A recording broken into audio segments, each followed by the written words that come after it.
Last week we looked at the topic of legalization of cannabis.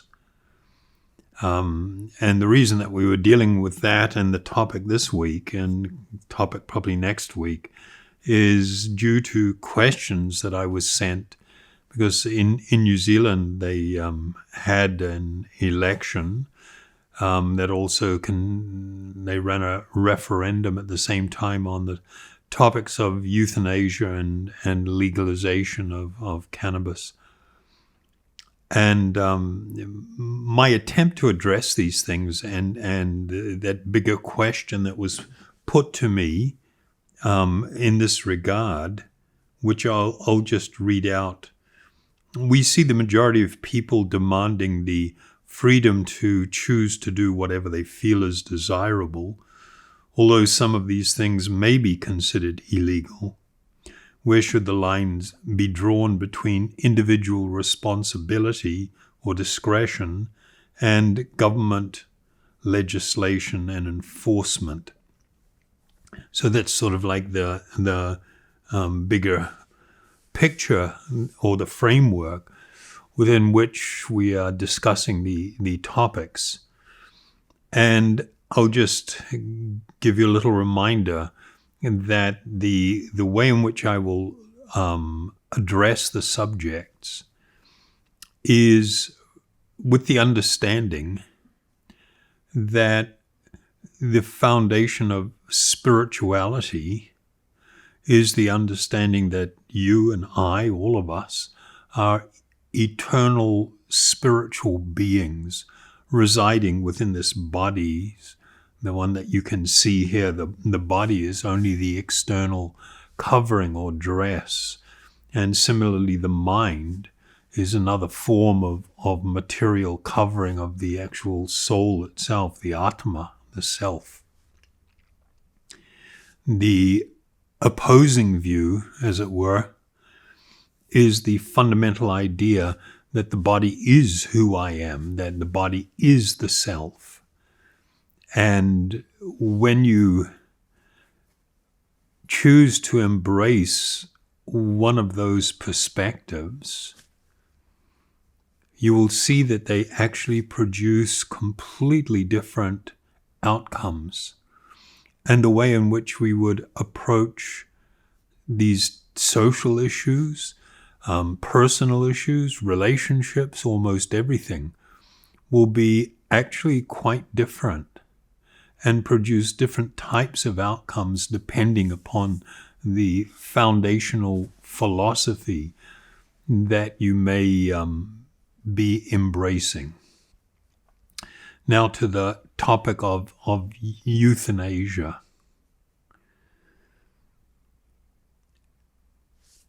Tonight, I'm not going to make any declaration that something is right and something else is wrong. I don't want to deal with it in that framework. I know that it's an incredibly difficult and very deeply personal thing that someone may face in considering whether this is a viable option for me or for a loved one. So we're not going to go there, but what I do want to do is just raise or attempt to raise a little awareness about an alternate point of view. When we look at the materialistic idea, materialistic meaning the concept that the body is fundamentally who I am, there will be this broad sort of notion or idea that if the body is who I am, then the purpose of life is to experience happiness in that body. And if a person can no longer or they're not in a position to experience, and I'll refer to it as sensual happiness, the happiness of the tongue, the smell, the touch,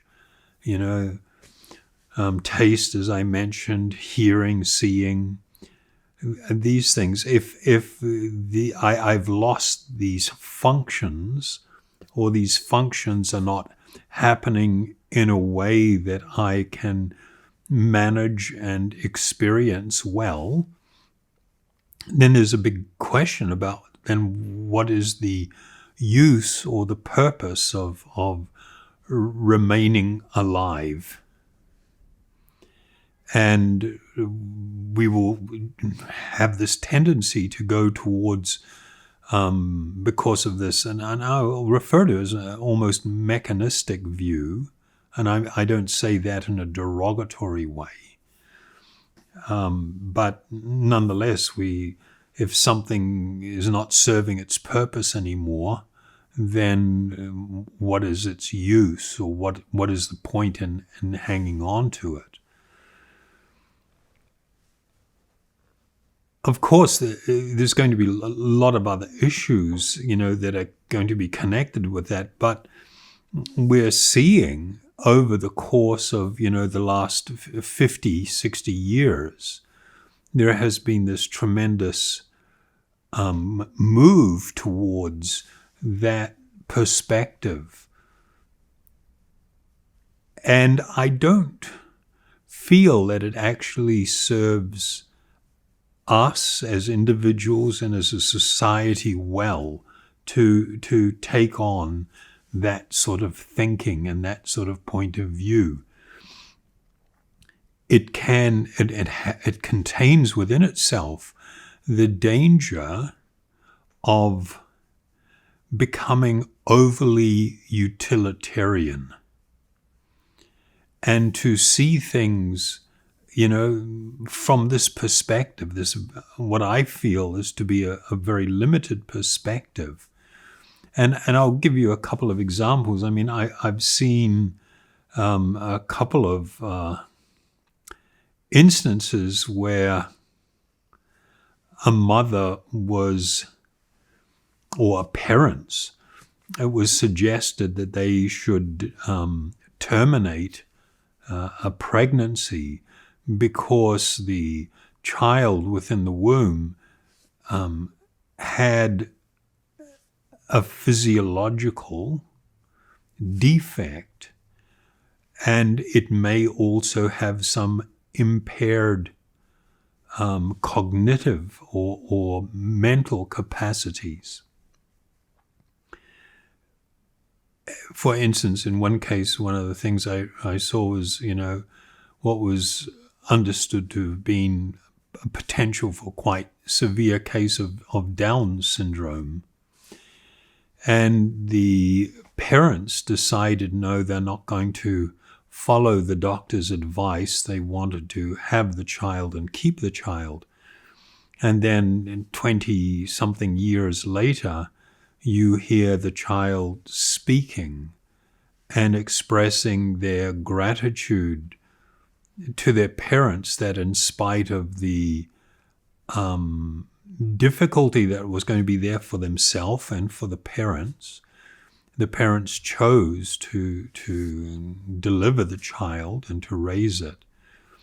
And the child fundamentally became a functioning member of society and engaged in a productive life, and spoke in a very moving way about their relationship with their parents and the thankfulness and joy that they had.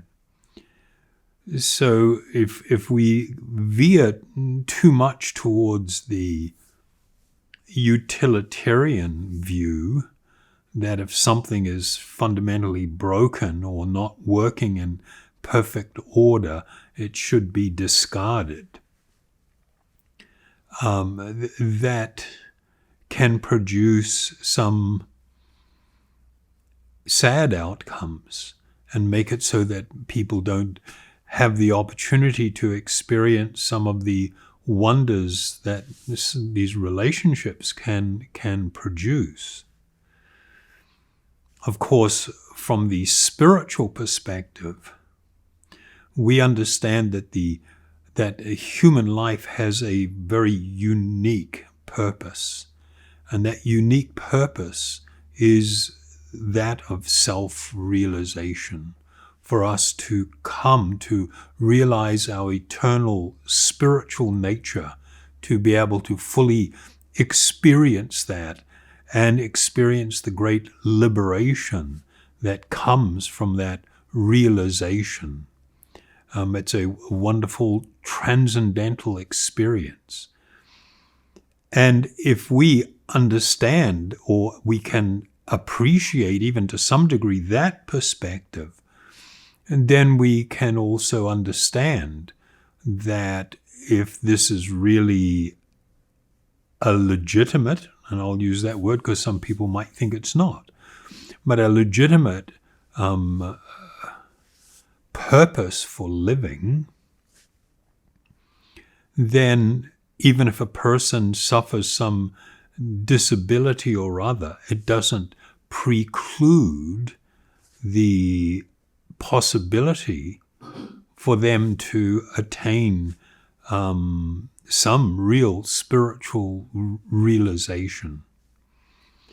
When it comes to now the topic of euthanasia,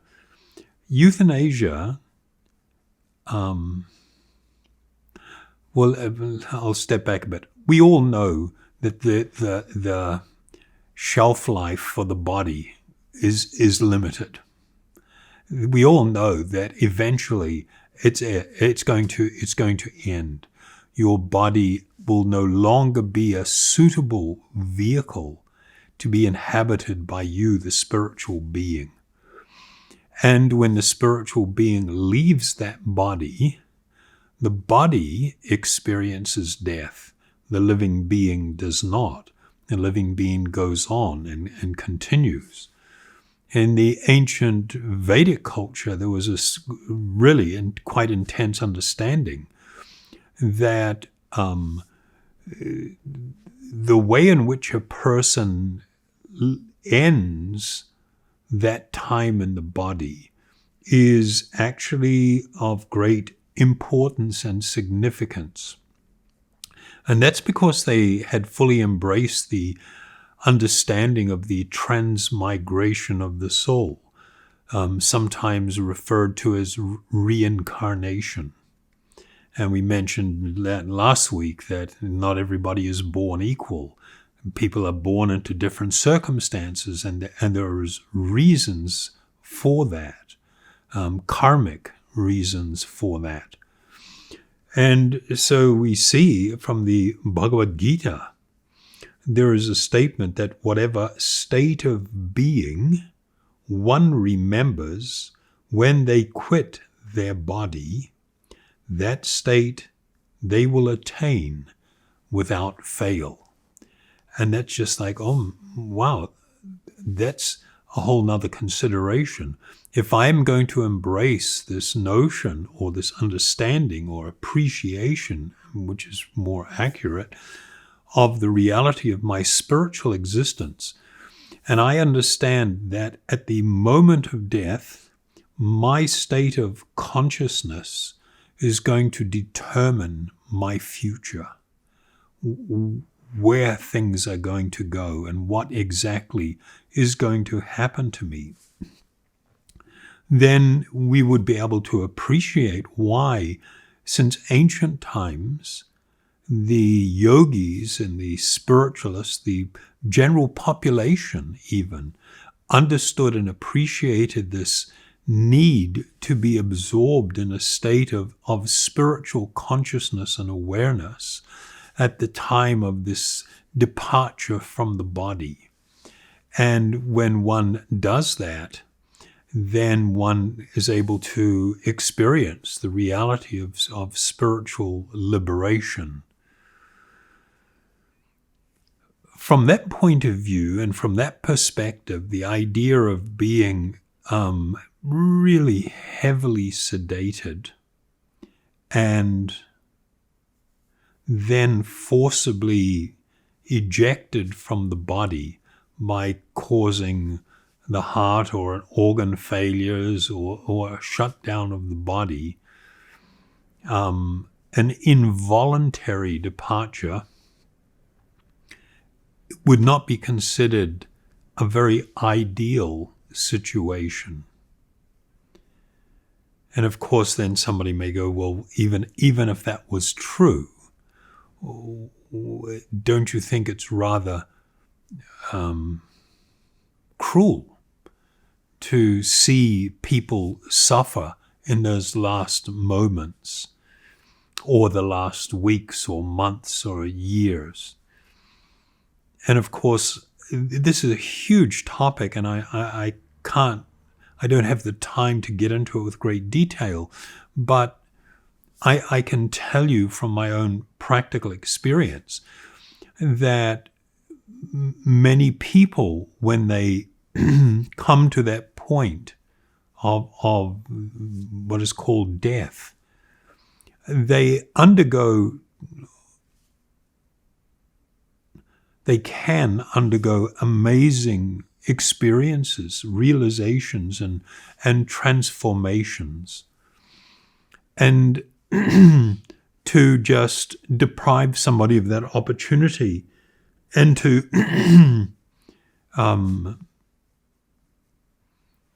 cause a forcible eviction from that house, the body, is not necessarily the most compassionate and the best way to deal with things from a spiritual perspective. So since ancient times and all the way up to now, the people that practice these spiritual practices, they would actually prepare themselves for this time. If a person, for instance, had a certain type of sickness, a cancer of some type or whatever, they would go through the course of treatment. But if it came to the point where they say they recognize that there's no viable option, that this is terminal, from that moment, everything changes. And what they would do is they would voluntarily accept they would not take any more food, and they would not drink liquids. And usually within a period of about 3 to 5 days, they would voluntarily depart from the body no longer being habitable. But during this time and prior to this time, they would normally immerse themselves in these spiritual sounds and in meditation, in a deeper absorption of their own true spiritual identity and how it is completely different and distinct from the body. And I've been privileged to sit with people during these times and to see them experience quite extraordinary experiences of great and ecstatic happiness in this absorption and this cutting the ties with the material, the mortal coil, as Shakespeare put it. And to watch a departure, to be part of a departure of this nature, it transforms your life. It's so incredibly wonderful. So from the spiritual perspective, there was this understanding that, yes, there are limits to the value of the body. And when the body can no longer function as it should, when it's heading quickly towards being uninhabitable, then the occupant has the opportunity to organize their own departure and to leave. And it's completely different than the experience of being heavily sedated and then something that causes, organ failure or something else that terminates the body. One of the problems with heavy sedation, it may help a person to become somewhat disassociated from their body. But we should also not be in the illusion that just because the body is not reacting, that the person is unaware of what's going on. And I would point to the numerous studies of comatose patients where the body was not manifesting any external awareness. It was not responding to stimuli, where the brain was said to be completely inactive. And you hear of these situations where there was a discussion right near the patient of the parents or a guardian or somebody that was, a medical or legal guardian for the person, and the conversation with the doctor. The doctor's saying, no, there's nobody home there anymore. You can now cut off all the machines, terminate it. And these accounts of the persons being able to hear vividly as to what was going on and wanting to scream out, no, don't do it, don't do it. And then the parents or spouse, whoever was part of that, deciding not to do it. And then later the person coming out of the coma for some reason or other and recounting this. And I'm just making the point here that just because a person is heavily sedated, it doesn't mean because the body is looking peaceful that the exit is necessarily peaceful also. So I know this is a really difficult and quite touchy subject. And in speaking about it this way, it's not with the intention of making a judgment on any particular person or other for any decision that's made. All I'm trying to do is introduce another potential perspective. And if there was sufficient interest, then perhaps I could go into a more lengthy conversation about the subject. But when we consider things from this perspective, then the ideas of morality or ethics, and I'm kind of using those two words differently in the sense that more people use morality and with a little bit of kind of like religious influence there, whereas ethics doesn't generally have, or it's not considered to be religiously influenced. But when you look at things from a perspective of spirituality, it creates a whole different scenario. And so next week we'll talk a little bit more deeply about this, and probably over the next 2 weeks come to some conclusion or be able to lay down some very clear guidance for people that want to consider spiritual alternatives. So thank you very, very much.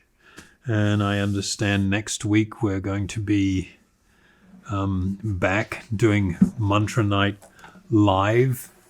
And we look forward to seeing you there, but it will also still be online. So either way, we will see you the following week. And thank you very much. And I will chant the mantra. I'll probably do 2 mantras tonight, Om Hari Om and Hari Bol Nitai Gaur. Nitai Gaur Hari Bol.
Nitaigo, Haribo, Haribo, Nitaigo, Nitaigo, Haribo, Haribo, Nitaigo, Nitaigo, Haribo, Haribo, Nitaigo, Nitaigo, Haribo, Haribo, Nitaigo, Nitaigo,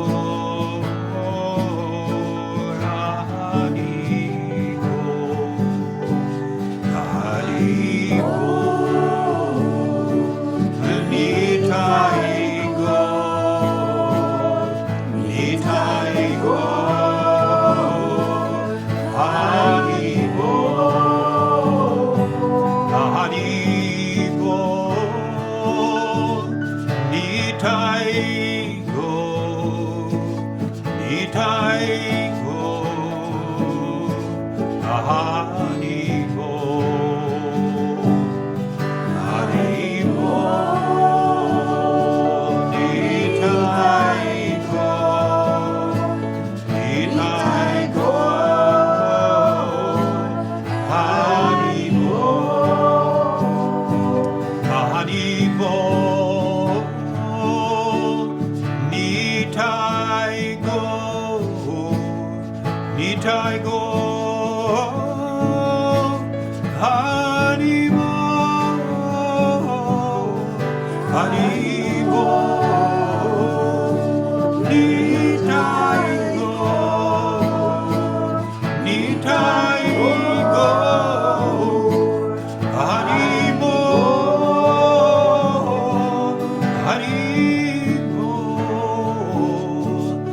Nitaigo, Nitaigo, Haribo, Haribo, Nitaigo, Nitaigo, Haribo, Haribo, Nitaigo, Nitaigo, Haribo, Haribo, Nitaigo, Nitaigo, Haribo.